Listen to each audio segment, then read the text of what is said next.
আসসালামু আলাইকুম, আমি ইন্তিশার। আজকে আমি আপনাদের সাথে কথা বলবো এস্তোনিয়া নিয়ে। এস্তোনিয়া নিয়ে কেন কথা বলতেছি সেটা কারণ হলো এস্তোনিয়াতে আপনাদের এখন আইটি সেক্টর আর টেকনোলজি সেক্টরে অনেক জবস গ্রো করতেছে, অনেক বেশি জবস ক্রিয়েট হচ্ছে। এটা কারণ হলো এখন আপনাদের আইটি সেক্টর আর হাই টেকনোলজি যে সেক্টরগুলো আছে আপনাদের এস্তোনিয়াতে, সেগুলো আপনাদের অনেক ইনভেস্টমেন্ট হচ্ছে। ইনভেস্টমেন্ট হলে যা হবে, সেই সেক্টরগুলো গ্রো করলে জবস ক্রিয়েট হবে। এছাড়া আপনাদের নর্মাল যে জবসগুলো আছে, for example restaurant jobs etcetera, আরও অনেকগুলো জবস আছে, এগুলো আপনারা চাইলে এখনও যে করতে পারবেন, এখানে কোনো সমস্যা নেই। ফার্স্ট অফ অল আমি আপনাদেরকে বলতেছি এস্তোনিয়াতে আপনাদের ওয়ার্ক পারমিট আর ভিসা রিকোয়ারমেন্টস কী কী। আপনারা বাংলাদেশি হয়ে যদি এস্তোনিয়াতে কাজ করতে চান, আপনাদের ফার্স্ট অফ অল লাগবে হলো লং টার্ম ডি ভিসা আর একটা রেসিডেন্স পারমিট ফর এমপ্লয়মেন্ট। এই দুইটা আপনাদের ভেরি ফার্স্ট রিকোয়ারমেন্ট। তারপর হলো আপনাদের কয়েকটা প্রসেস আছে, সেই প্রসেসগুলো আমি আপনাদেরকে বলতেছি। First of all, job offer requirement. You need a job offer from an Estonian employer who is willing to sponsor you for your work permit application. তো এখানে কয়েকটা স্টেপস আছে, আমি আপনাদেরকে সেগুলো বলতেছি one by one. Job offer requirement, আপনাদের first of all একটা জব অফার নিতে হবে একটা এস্টোনিয়ান এমপ্লয়ার থেকে, যে আপনাদেরকে স্পন্সর করবে ওয়ার্ক পারমিট অ্যাপ্লিকেশনের জন্য। তো ফার্স্ট অফ অল আপনারা অনলাইনে যেয়ে, অথবা যদি আপনাদের পরিচিত কেউ থাকে বা আপনারা কোনোভাবে জব ফাইন্ড করতে পারেন এস্টোনিয়াতে, হ্যাঁ। তো নর্মালি আমরা সবাই আপনাদের সাথে সবসময় শেয়ার করি অনলাইন যে কীভাবে জব সার্চ করতে হয়। আপনারা যদি এমন কোনো ভিডিও দেখতে চান এস্টোনিয়া নিয়ে, আপনারা আমাকে বলবেন, তাহলে আমি ইনশাল্লাহ চেষ্টা করবো ভিডিও বানানোর। ফার্স্ট অফ অল আপনারা অনলাইনে যাবেন, যে সার্চ দিবেন এস্টোনিয়ান, আপনাদের জব লিখে সার্চ দিবেন অফার, হ্যাঁ, জব অফার। এস্টোনিয়ান কনস্ট্রাকশন ওয়ার্কার লিখে সার্চ দিতে পারেন, কনস্ট্রাকশন ওয়ার্কার জব লিখে সার্চ দিতে পারেন, আইটি ওয়ার্কার জবস লিখে সার্চ দিতে পারেন। সার্চ দেওয়ার পরে যখন জব পাবেন, অ্যাপ্লাই করবেন। তখন আপনারা যখন একটা এস্টোনিয়ান এমপ্লয়ার থেকে আপনারা ওই জবটা নেবেন, হ্যাঁ, যে আপনাদের এই ওয়ার্ক পারমিট অ্যাপ্লিকেশন স্পন্সর করতে যাচ্ছে, হ্যাঁ, তাহলে এইটা আপনাদের ফার্স্ট স্টেপ শেষ। Second step work visa D visa, হ্যাঁ, ডি ভিসা আমি বারবার বলতেছি, এটা হলো আপনাদের লং টার্ম ভিসা। এটা আপনাদের দরকার হবে যদি আপনারা কাজ করতে যেতে চান। যখন আপনার জব অফার পেয়ে যাবেন, আপনাদের একটা ডি ভিসার জন্য অ্যাপ্লাই করতে হবে, ডি ক্যাটাগরি ভিসার জন্য অ্যাপ্লাই করতে হবে। এই ডি ভিসার অ্যাডভান্টেজ হলো আপনারা যদি এই ডি ভিসাটা পেয়ে যান, আপনারা নিয়ে যে কাজ করা শুরু করে দিতে পারবেন, even though you don't still have your residence permit. মানে ধরে নিয়ে আপনাদের রেসিডেন্স পারমিট আপনারা এস্টোনিয়া যেই তো সঙ্গে সঙ্গে পেয়ে যাবেন, একটু সময় লাগবে। আপনার যতক্ষণ ওই কাজটা চলতেছে, সাথে সাথে আপনার কাজও করতে পারতেছেন, এটা একটা অ্যাডভান্টেজ। কারণ যদি আপনাদের কাজটা থেমে থাকতো, তাহলে এখানে আপনাদের সময় নষ্ট হইতো। নেক্সট স্টেপ হলো আপনারা যখন এস্টোনিয়াতে চলে যাবেন, আপনাদের অ্যাপ্লাই করতে হবে একটা রেসিডেন্স পারমিটের জন্য। এটার মাধ্যমে আপনার লং টার্ম এস্টোনিয়াতে থাকতে পারবেন উইদাউট এনি প্রবলেম ইনশাল্লাহ। নাম্বার 2 হলো ডকুমেন্টস রিকোয়ার্ড। কী কী ডকুমেন্টস আপনাদের লাগবে এই সবগুলো ভিসার জন্য, এই সবগুলো কাগজপত্রের জন্য, সেটা আমি আপনাদেরকে বলতেছি। ভ্যালিড পাসপোর্ট, নর্মাল, কারণ আপনারা যখনই দেশের বাইরে যাবেন বাংলাদেশ থেকে, হ্যাঁ, আপনাদের একটা পাসপোর্ট লাগবেই। তো passport, signed employment contract with the Estonian employer. আমি আপনাদেরকে একটু আগে বলছিলাম যে একটা এস্টোনিয়ান এমপ্লয়ার থেকে আপনাদের এই জব কন্ট্রাক্ট নিতে হবে বা এমপ্লয়মেন্ট অফার নিতে হবে, অথবা মানে এক কথায় কন্ট্রাক্ট নিতে হবে কাজের।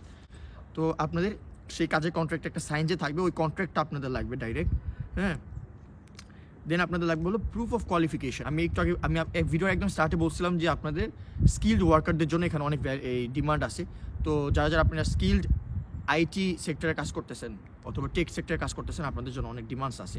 তো প্রুফ অফ কোয়ালিফিকেশন আপনাদের লাগবে, education, skills, certificates and relevant experience. তারপর আপনাদের একটা হেলথ ইন্স্যুরেন্স লাগবে, proof of accommodation in Estonia লাগবে, হ্যাঁ। এটা আপনাদের হলো আপনারা যখন এস্টোনিয়াতে যাবেন, ওখানে থাকবেন কার বাসায়, আপনাদের ফ্যামিলির বাসায়, ফ্যামিলি কেউ থাকলে ফ্রেন্ডসের বাসায়, আপনি হোটেলে থাকবেন, একটা মেজুন ভাড়া মানে একটা বাসা ভাড়া নেবেন। কীভাবে থাকবেন সেটা আপনাদের ওদেরকে প্রুভ করতে হবে। এস্টোনিয়াতে যাওয়ার আগে আপনাদের কিন্তু থাকার ব্যবস্থা করে যেতে হবে। Financial means to support you initially, মানে আপনারা যখন এস্টোনিয়াতে যাবেন, ওখানে যাওয়ার পর নিজের কাছে যথেষ্ট টাকা আছে ওইখানে 1-2 বছরের মতো থাকার মতো, হ্যাঁ, আপনাদের এটা প্রুভ করতে হবে ওদেরকে। নাম্বার 3 হলো processing time. Work visa process আপনাদের 1 থেকে 3 মাস সময় লাগে, হ্যাঁ, যখন আপনারা অ্যাপ্লাই করবেন। এটা ডিপেন্ড করবে অনেক কিছুর উপরে, আপনাদের সিচুয়েশনের উপরে, আপনাদের ডকুমেন্টসের উপরে ডিপেন্ড করে, কিন্তু নর্মালি 1 থেকে 3 মাস সময় লাগে। টিপিক্যালি আপনাদের permits are valid for the duration of employment or up to 5 years and can be renewed. এটা একটা বড় অ্যাডভান্টেজ, ক্যান বি রিনিউড। যখন আপনাদের এটা রিনিউ, ধরেন আপনাদের ডেট যখন শেষ হতে যাবে, তখন আপনারা যে এটা আবার রিনিউ করে ফেলবেন, তাহলে আপনাদের কোনো সমস্যা হবে না ইনশাল্লাহ। এখন আমি আপনাদেরকে কুইকলি বলে দেবো কী কী ইন ডিমান্ডে আছে জবগুলো। First of all IT and software development, secondly engineering and manufacturing jobs, তারপর health care such as nurses, doctors, এইসব জবস, কনস্ট্রাকশন জবস এখন আপনাদের ডিমান্ডে আছে। আর এস্টোনিয়ান কারেন্সির নাম হলো এস্টোনিয়ান ক্রোন। আর আমি এই কারেন্সিটাকে ইউরোতে কনভার্ট করছি, কারণ সাধারণত আমরা ভিডিওতে সবসময় কথা বলি এই দেশের এই স্যালারি কত ইউরো হয়। তো ইউরোতে কনভার্ট করে আমি আপনাকে বলতেছি স্যালারি কেমন হতে পারে, অ্যাভারেজ মান্থলি স্যালারিস। তো যারা আপনারা আইটি অ্যান্ড সফটওয়্যার ডেভেলপমেন্টে যাবেন, হ্যাঁ, তো আপনারা ওইখানে যে বেতন পাবেন সেটা যদি আমরা ইউরোতে কনভার্ট করি, অ্যাভারেজ আপনারা ইঞ্জিনিয়ারিং ফিল্ডে যারা যাবেন 1500 থেকে 2000 ইউরো, হেলথ কেয়ার সেক্টরে 1200 থেকে 2000 ইউরো, আর কনস্ট্রাকশনে 1000 থেকে 1800 ইউরো। হ্যাঁ, এগুলো আপনাদের অবশ্যই অ্যাভারেজ স্যালারি। আপনারা যদি অবশ্যই হাই স্কিল থাকেন দেন ডেফিনেটলি আপনারা কিন্তু এর চেয়ে বেশি স্যালারি পাবেন। মিনিমাম মান্থলি স্যালারি হলো অ্যাপ্রক্সিমেটলি 725 ইউরোর মতো। হ্যাঁ, আমরা এটা রাউন্ড আপ করে দিছি, তো অ্যারাউন্ড 725 ইউরোর মতো। বাট প্রফেশনালস আমি যেগুলো বললাম আপনাদেরকে, হ্যাঁ, যেগুলো হাই ডিমান্ডে আছে, এগুলো আপনারা যদি এইসব কাজ করতে আসেন আপনারা অনেক বেশি আর্ন করতে পারবেন ইনশাল্লাহ। তো কয়েকটা টিপস আছে আপনাদের জন্য, তারপর আমি ভিডিওটা ক্লোজ করে দেবো ইনশাল্লাহ। First of all, language. আপনাদের এস্টোনিয়াতে যেতে হলে আপনাদের নলেজ অফ ইংলিশ লাগবে, যেটা আপনাদের অনেক ইম্পর্টেন্ট। কারণ এস্টোনিয়াতে আপনারা যখন যাবেন, হ্যাঁ, আপনারা যদি ইংলিশ ভাষায় একটু দুর্বল হন তাহলে আপনাদের ট্রাই করতে হবে যাতে একটু ট্রেন করে যাতে ভাষাটা কীভাবে একটু ইম্প্রুভ করা যায় সেটা। ফার্স্ট অফ অল এটা আমার ফার্স্ট টিপ। সেকেন্ড টিপ হলো residence and digital nomad visas.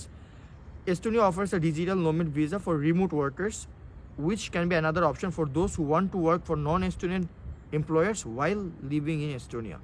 ঠিক আছে, তো এটা আজকে আমাদের ভিডিও। ভালো লেগে থাকলে লাইক, কমেন্ট, শেয়ার, সাবস্ক্রাইব করবেন। আপনাদের প্রশ্ন থাকলে আমাকে প্রশ্ন করতে পারেন কমেন্ট সেকশনে। আমাদের ইউটিউব, ফেসবুক, টিকটক, আমাদের যতগুলো সোশ্যাল মিডিয়ার অফিসিয়াল লিঙ্ক আছে আমরা সবগুলো আপনাদেরকে ডেসক্রিপশন বক্সে দিয়ে দিব। এই অফিসিয়াল প্রোফাইলসগুলো ছাড়া যদি অন্য কোনো প্রোফাইল আপনাদেরকে কন্ট্যাক্ট করে বলে যে আমরা ইন্তিশার ভাইয়ার পক্ষ থেকে আসছি, অন্য কেউ হয়, দেন আপনারা বুঝে যাবেন যে এটা একটা স্ক্যাম। সাবধানে থাকবেন। আপনাদের সবাইকে আল্লাহ ভালো রাখুক। আল্লাহ হাফেজ।